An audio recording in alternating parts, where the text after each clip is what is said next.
আজ পর্যন্ত কোনো মেয়ে ফর্সাকারী ক্রিম দিয়ে ফর্সা হয়নি এটা বলা যাবে না, কিন্তু বাংলাদেশে এমন কোনো মেয়ে পাওয়া যাবে না যে মেয়ে ফর্সাকারী ক্রিম ব্যবহার করেনি।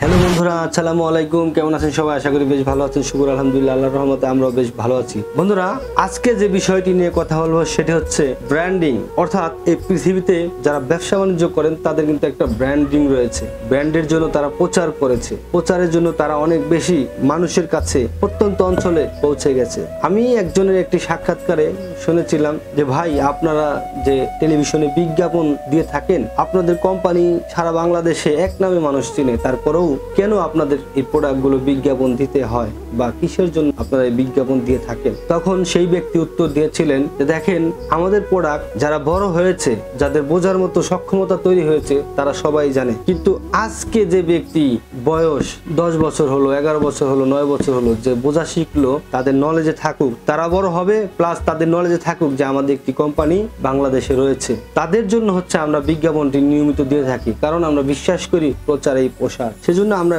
এই সমস্ত ভাবে আমরা প্রত্যেকটি মানুষের কাছে আমাদের পণ্যটি প্রচার করতে চাই। সেজন্য আমরা নিয়মিত এটি বিজ্ঞাপন দিয়ে থাকি। আর বিজ্ঞাপন দিলে আমাদের যে প্রচার হয়, প্রচারের কারণে আমাদের এই ব্র্যান্ডিংটা প্রত্যেকটা মানুষের নলেজে চলে যায়। প্রত্যেকটা মানুষ আমাদের প্রোডাক্ট কিনতে হবে এমন কোনো উদ্দেশ্যে আমরা বিজ্ঞাপন দেই না, কিন্তু আমাদের এই বিজ্ঞাপনের উছিলায় আমরা অনেক কাস্টমারের কাছে আমাদের ব্র্যান্ডিংটি পরিচিত পেয়ে থাকে। সেটাকে বলা হয় এই ব্র্যান্ডিং প্রচার। অর্থাৎ সেই উদ্দেশ্যে আমরা এই প্রচারণা করে থাকি। আমাদের যে কোম্পানি রয়েছে, প্রত্যেক মাসে আমাদের প্রচারের জন্য কত খরচ যাবে তার একটি বাজেট আমাদের প্রত্যেকটি মাসেই থাকে। সেজন্য আমরা কখনো বন্ধ করব না। ইনশাআল্লাহ আমরা প্রচারণা চালিয়েই যাব।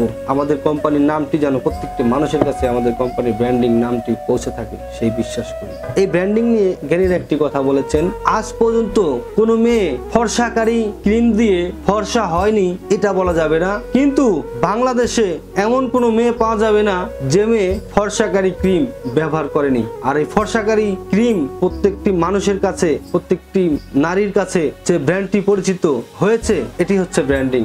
অর্থাৎ এমন একটি ব্র্যান্ড বাংলাদেশে রয়েছে যে ব্র্যান্ডটি প্রত্যেকটি নারী সেই ব্র্যান্ডের নাম জানে, তারা ব্যবহার করেছে, একবার হলেও করেছে। কিন্তু এটা বলা যাবে না যে তারা সেই ফর্সাকারী ক্রিম ব্যবহার করে ফর্সা হয়েছে, কিন্তু এটা বলা যাবে যে সেই ক্রিমটি জীবনে একবার হলেও প্রত্যেকটি নারী ব্যবহার করেছে। আর সেটি হচ্ছে সার্থকতা, আর সেটি হচ্ছে ব্র্যান্ডিং। এই ব্র্যান্ডিং এর জন্য আমরা যা করা লাগে আমরা তাই করবো ইনশাআল্লাহ আমাদের প্রতিষ্ঠান নিয়ে। এরকম মন মানসিকতা আপনাদের সবাই থাকুক, সে প্রত্যাশা করছি।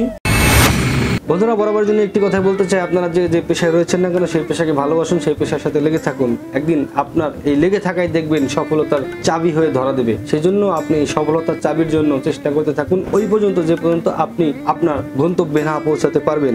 আপনাকে ততক্ষণ পর্যন্ত চেষ্টা করতে হবে যতক্ষণ পর্যন্ত আপনার যে চাহিদা, আপনার যে প্রয়োজন, সেই পর্যন্ত আপনি মেটাতে না পারবেন। আমরা বিশ্বাস করি আল্লাহ তাআলা আমাদেরকে সেই সক্ষমতা দিয়েছেন, এবং আমরা যদি পরিশ্রম করি, সেই পরিশ্রমের উছিলায় আল্লাহ আমাদেরকে অনেক কিছু দান করে থাকবেন। এটি পৃথিবীতে অনেক ক্ষেত্রে প্রমাণিত। বন্ধুরা, আজ চলে যাচ্ছি, কিন্তু যাচ্ছি না। দেখা হবে খুব শীঘ্রই নতুন করে বিষয় নিয়ে। ততক্ষণ পর্যন্ত ভালো থাকুন, সুস্থ থাকুন। আল্লাহ হাফেজ।